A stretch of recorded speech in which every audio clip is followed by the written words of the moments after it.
Hola, sean todos una vez más bienvenidos a nuestro módulo de estrategias de financiación.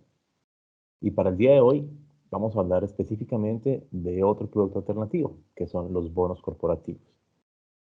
Como hemos venido dándonos cuenta, a diferencia de lo que pensábamos inicialmente, no solamente la financiación de banca tradicional es la que podemos usar para poder adquirir recursos de mercado. En este caso, hablaremos de los bonos como títulos de deuda. Y si bien si pues estuviésemos hablando de la inversión, determinaríamos básicamente cuáles son los tipos de bonos y qué afectación tiene la tasa de interés en la inversión y todo lo que seguramente se derive de una inversión en renta fija. Para hoy el enfoque será diferente, porque hablaremos básicamente de la emisión del bono, de cuál es el proceso, de qué son los bonos inicialmente, evidentemente, y además de cómo aplica la liquidación de estos pagos de deuda cuando tenemos una emisión de bonos. Los bonos básicamente, para arrancar, son títulos valores, títulos que representan para quien lo posee una deuda que se adquirió. Es decir, que quien emite el título adquiere deuda al momento en que alguien le compra el título. Este título de deuda tiene un pacto o un plazo determinado y una tasa de interés también definida dentro de las mismas características del papel emitido. A partir de aquí tenemos entonces que va a depender esa financiación del plazo en cual se genere la financiación misma y de la tasa de interés aplicada para dicha financiación. Cuando termina el plazo, la obligación del emisor del título valor, de deuda en este caso, del bono, es devolver los recursos inicialmente, además de la tasa de interés pactada durante el periodo. No obstante, hay que tener en cuenta algo, y es que el pago de los dineros puede provenir de dos formas diferentes. Una con pagos periódicos, si así lo especifica el título valor, o la otra por lo que conocemos como emisión de bonos cero cupón. Eso quiere decir, no pago nada en el proceso y solamente pago todo al final de la fecha de maduración del bono o de la fecha de vencimiento del bono. ¿Ok? Y ahorita que hagamos un corto ejercicio, veremos cómo aplica lo que estamos hablando y la manera sencilla en que se puede manejar. Esto entonces, teniendo en cuenta lo que estamos conversando, me daría que un bono con pago periódico tendría una inversión inicial con una serie de cupones que pueden ser anuales, semestrales, trimestrales, eso define el mismo emisor, y en la fecha de estar invertido, más los intereses pactados. Luego, cuando tenemos un bono sin cupón, el tema es aún más sencillo, porque está la inversión, está la fecha de maduración, y solo hasta la fecha de maduración se devuelve el capital y los intereses. Es la manera en la que se está trabajando diferenciado entre lo que es una emisión de un título valor con cupón y una que es sin cupón. Para resumir la idea, el título de deuda le permite a la compañía pedir prestado al mercado, garantizando este préstamo con su propia empresa. Quiere decir entonces que el respaldo de una emisión de título de deuda es mayor en la medida en que el reconocimiento, la experiencia, el soporte financiero es mayor también en el mercado y garantiza o respalda de mejor manera esta emisión de bonos. ¿Por qué es importante esto? Porque dependiendo de esa percepción de riesgo, se aplica la posible tasa de interés. De tal manera que si la percepción de riesgo para el mercado es más alta, pues seguramente la tasa de interés que se quiera cobrar a este emisor también sea un poco más alta. Por el contrario, cuando son emisores muy consolidados, empresas grandes, que tienen credibilidad en el mercado o que han hecho ya previas emisiones en títulos de mercado de capital, pues seguramente su tasa de interés podrá ser un poco más baja. No obstante, si hablamos de compañías pequeñas que tienen acceso a este tipo de productos, pues tienen costos financieros un poco mayores.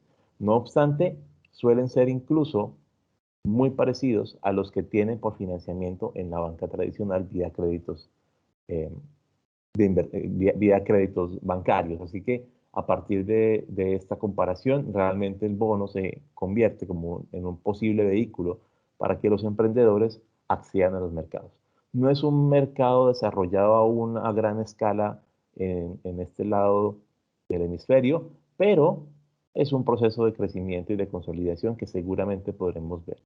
hoy emitir títulos de deuda en nuestra región no es tan sencillo, sobre todo para compañías pequeñas, a eso me refiero, que no es sencillo, pero hay un proceso de aprendizaje que seguramente es bueno que vayamos teniendo y qué mejor que ir conociendo estas fuentes de financiación alternativas que nos van a ayudar seguramente en algún momento a levantar capital sin tener que asumir grandes tasas de interés y aún poderlo levantar si no tenemos todo el respaldo que la banca tradicional nos puede estar solicitando. Muy bien, ahora, ¿cuál es el proceso de la emisión de un título o valor de deuda? Básicamente, lo primero que tenemos que hacer es plantear la operación. Y en ese planteamiento de la operación, lo que busca es que la empresa básicamente hable con su banco y le exponga pues, que necesita financiarse. En este caso, lo que hace esta entidad intermediaria es revisar el análisis financiero de la compañía, evaluar primero si requiere la emisión de deuda, si vale la pena, y segundo, pues mirar si efectivamente puede cumplir con dicha emisión para que todo se pueda dar de mejor forma. Una vez está el planteamiento de este intermediario y ya se ha validado que es viable, se hace en segundo paso el análisis del rating y de la elaboración de la documentación. ¿Qué es este tema del rating? Básicamente es sugerible que las compañías que emiten deuda tengan el respaldo de alguna de las calificadoras de riesgo. ¿Por qué? Porque esto respalda también la emisión y le da, de hecho, una categoría a la emisión según su nivel de riesgo. Recordemos que las calificadoras de riesgo califican, valga la redundancia, la emisión de títulos valores desde AAA, los que son con calificación casi que cero riesgo, hasta hasta calificación E, que es cuando no hay forma de calificar por falta de información, pasando evidentemente en una escala que va a manera de degradé disminuyendo, desde el AAA con la mejor calificación a un AA más, a un AA, a una más, luego determinadas las A, pasamos a las Bs, triple Bs, doble Bs y Bs, luego pasamos a las Cs, luego pasamos a las Ds, y por último la E, que es cuando no hay forma de calificación, siendo evidentemente la AAA la mejor de las calificaciones y siendo, en el caso de las que se pueden calificar, la D con la peor calificación. Dependiendo del tipo de agencia, ustedes van a encontrar que la calificación puede ser AAA más, AAA menos, cada quien le pone su particularidad y su forma de expresarlo dependiendo de la manera en la cual generan su calificación de riesgo. En ese proceso del rating se determina entonces el perfil de riesgo de la compañía que emite, ¿de acuerdo? Y por ende, también a nivel de ese perfil de riesgo se analiza lo que debiera ser la posible tasa de interés aplicable a la obligación a partir de ese mismo nivel financiero y ese mismo perfil de riesgo. Ahora, en la medida en que se va avanzando con ese proceso de rating, también hay una preparación de documentación legal, donde ya empezamos a revisar que los contratos que se tengan que establecer entre el emisor, el banco intermediario y los inversionistas, pues esté formalizado y que en el momento que se requiera para poder dar vía libre a la emisión esté ya todo listo. En tercer punto, tenemos la presentación a los inversores, lo que se conoce como el roadshow. Ese roadshow es un momento en el cual se hace la presentación de los papeles a quienes podrían ser los posibles inversionistas. Se arranca todo desde un tema institucional, es decir, se presentan los papeles comerciales a entidades que pudiesen comprar en masa y pudiesen financiar en masa a estas compañías que emiten.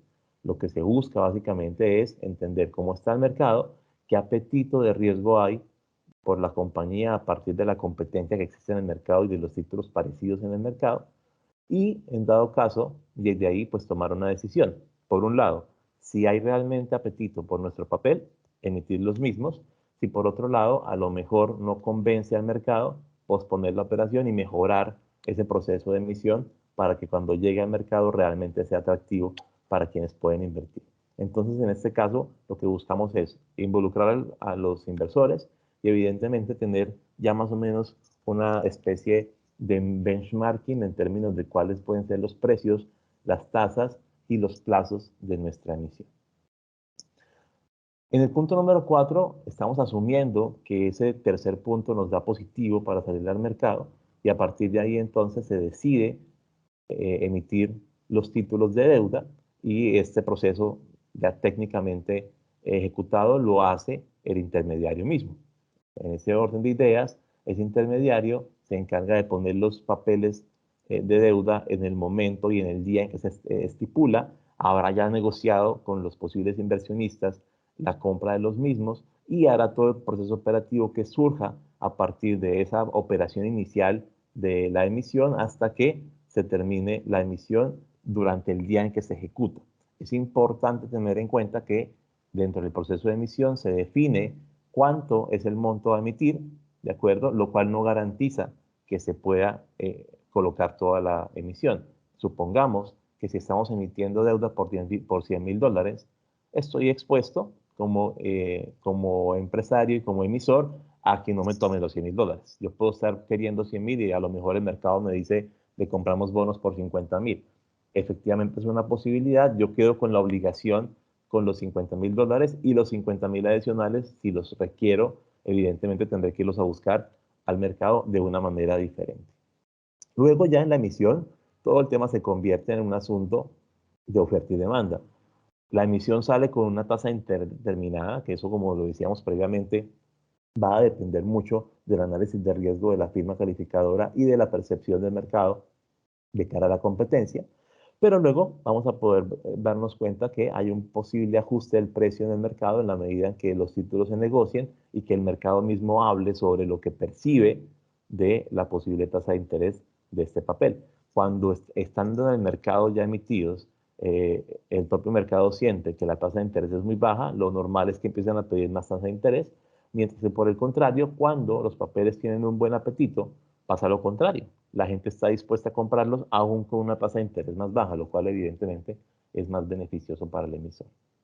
Finalmente, en el proceso de asignación y de precios del bono, ya cuando el bono está listo y se decide cuánto se le va a otorgar en esa emisión a cada inversionista, suponiendo que la emisión haya sido totalmente exitosa y que se haya logrado recaudar el 100% o más de lo que se estaba pidiendo, ya luego el intermediario se encarga de otorgar a cada inversionista la parte que le corresponde respecto a la emisión del título de deuda.